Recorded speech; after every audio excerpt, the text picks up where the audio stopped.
Achieving a tight fit can be one of the biggest challenges in installing a convertible car seat. With the SuperCinch latch tightener, it's really quite simple.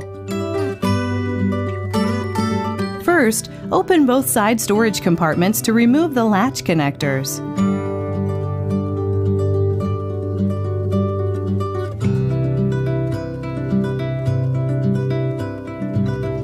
Slide the latch strap to the correct belt path.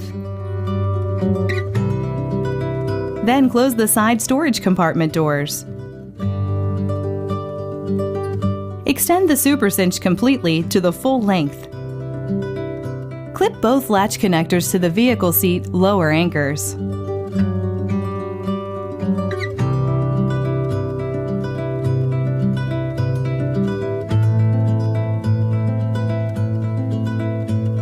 Identify the latch connector with the pull first tag sewn into it and pull the loose end, removing all the slack from the latch belt.